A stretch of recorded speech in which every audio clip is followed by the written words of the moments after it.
To go with the rest of the 2.4 builds we've been covering, we've got the hot topic as of late, the Fist of the Heavens Paladin, though the reason this video took so long to come out with is because I wanted to make it more than a one-trick pony and show what's actually doing the work on it, rather than simply making a video going, wow, it destroys Act 4, No, this skill actually has a lot of potential beyond that, and honestly, could very well be the foundations of the best do-everything build in the game at the moment. Now, you may have guessed from the glaring text in the thumbnail what this setup is. Yes, we're going Fist of the Heavens and Smite, which just so happens to also make us a fairly competent zealot as well. This will be our answer to the biggest complaint people have about Fist of the Heavens as a main skill, that it does not do well against things that are not undead or demons. So what we do is completely gut the aspect of Fist of Heavens we would use for beasts, and instead invest those points into a skill that handles those threats much better. And while we're at it, we might as well make ourselves competent enough to handle Ubers too. So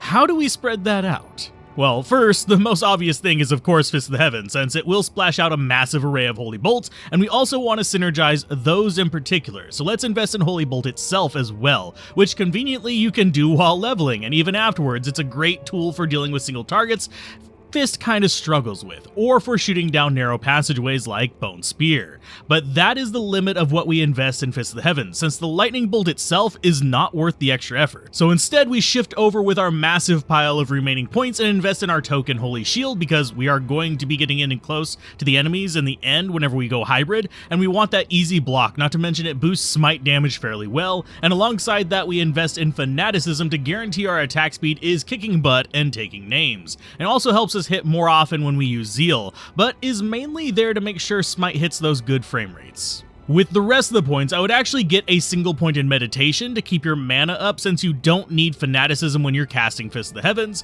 so this does not hurt to have as your caster aura, and you do have the points to spare, of course. And then I just invest the rest of my points into Smite itself, though if you wanted to go more Zeal, you could invest in Sacrifice for damage, or Zeal itself for attack rating. I favored Smite since it's great for boss smacking, but punchier Zeal would definitely help with things like cows. Stat-wise, it's the same as usual for a Paladin. Enough strength for gear, enough dexterity for max block with Holy Shield, and every last remaining drop into Vitality for life, since if you've got Meditation, you don't need to worry about mana. Now, before we dive into the equipment, realize that this is endgame equipment, but the reality of this build is it's perfectly viable solo self-found without this high-end gear. Just make a Spirit Sword and Shield when you get to Nightmare, and make sure your resist and mana are good, and it's set for crowd control through the end of Hell. And make a Black Runeward Club, and you've got Smite Side done for Ubers, but it is faster with the good stuff as you would expect. Now, the good stuff is still a bit of a weird mishmash at first glance, and on the caster side, we've actually got pretty much what you'd expect,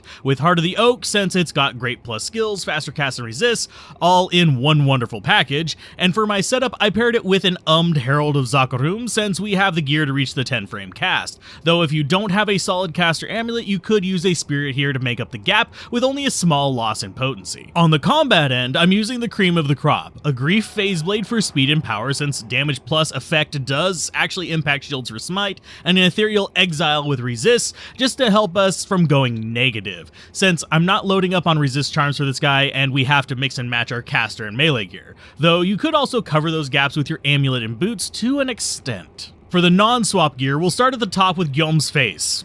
Crushing Blow for smiting, Deadly Strike for Zeal, and some hit recovery just in case you need it. It may not boost our Fist of the Heavens, but it is the cornerstone of the melee paladin, so more than carries its weight whenever it comes to clearing out beasts, and for boss fighting as well, especially against Ubers. On the amulet, we went with our high-end caster amulet for the paladin. Alternatives to this would be Mara's and then just use a Spirit Shield like we mentioned, or going with a skiller with a lower faster cast and getting ourselves one caster ring to help our speed up. Now, do be sure to check your casting breakpoints to figure out where you stand on this, otherwise you may miss that exact point. Speaking of rings though, we are split 50-50 here, with one Raven Frost for the melee component, keeping us from getting frozen, so we can keep our full speed barrage in melee, and the other half being Stone of Jordan. You could do Bull Kathos here if you find yourself doing melee more, but I prefer Stone of Jordan to keep my casting spam up and alive with the mana boosts. Now, on the belt, we stayed caster with Arachnid's Mesh. This gives us some of the desired cast speed, so I'd probably keep it, though it can be swapped out for a caster belt for resist and such in addition to faster cast, but do keep your speeds in check, since while it's fine to lose a frame, that could also free up other pieces of equipment if you're running too much, even from another item. On the armor, we're using Enigma, since teleport is lovely on this build, letting you reposition and hit groups quickly, and since you can quickly alternate between ranged and melee potency, you have very little to worry about landing in crowds. If you can afford this, it's great. If you can't, there's actually a ton of options. Viper Magi for resist and cast speed, Shaft Stop for damage reduction and tanking if you're going more melee, etc. Generally, if you're moving off of Enigma, you're looking at a specialist armor for the half of the formula you prefer playing on. Heck, if it wasn't so pricey, I'd say Principle would be fun as well with the 100% chance to cast Holy Bolt, though with the chance to cast Bug still alive, but hopefully getting fixed, do be aware of potential mana issues. Even though this would be relatively cheap, it would be added on top of your Zeal. On the boots, we went with Gore Riders, again for the melee side of things. They do speed things up and make Ubers easier, but if you're going for magic find with this is a good place to find more with things like War Travelers. And finally, on the gloves, we don't need them, but I just wanted to shoot Holy Bolts in melee, so I grabbed Laying of Hands. Obviously, you can make up your gaps in casting speed here, or even get more Crushing Blow or magic find if you want. This is mostly a wild card slot to make up the gaps that form from shifting your other equipment around.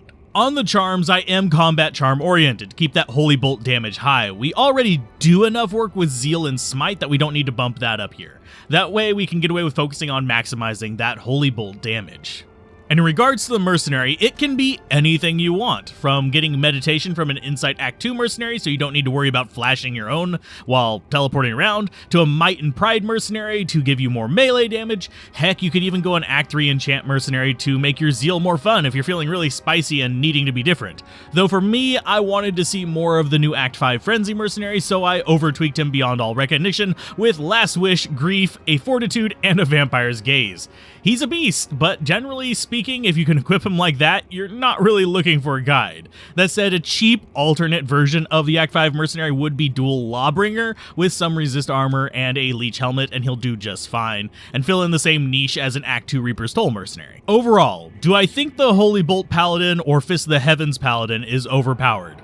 It's getting close. It's definitely on that point where I'd probably recommend backing it down just a little bit on the synergies, maybe dropping Holy Bolt down to a 40% synergy instead of 50%, and Fist of the Heavens down to 13% from 15%. Not a huge change, but a little one. At least if we're talking about the farming abilities on reasonable player counts like 3 and 5. When you start reaching player count 7 or 8, you do start to struggle with animals, but most of you know I don't think any class should have an easy higher player count kill rate. Players 8 hell should be a challenge for 8 players, but that's just my opinion, and I know that differs from other people, so I'm not going to stop them. All that said though, if you found this helpful in fine-tuning your paladin or have ideas for other paladin hybrids, leave a note below. It helps out more than you know, and it may get featured in a future video.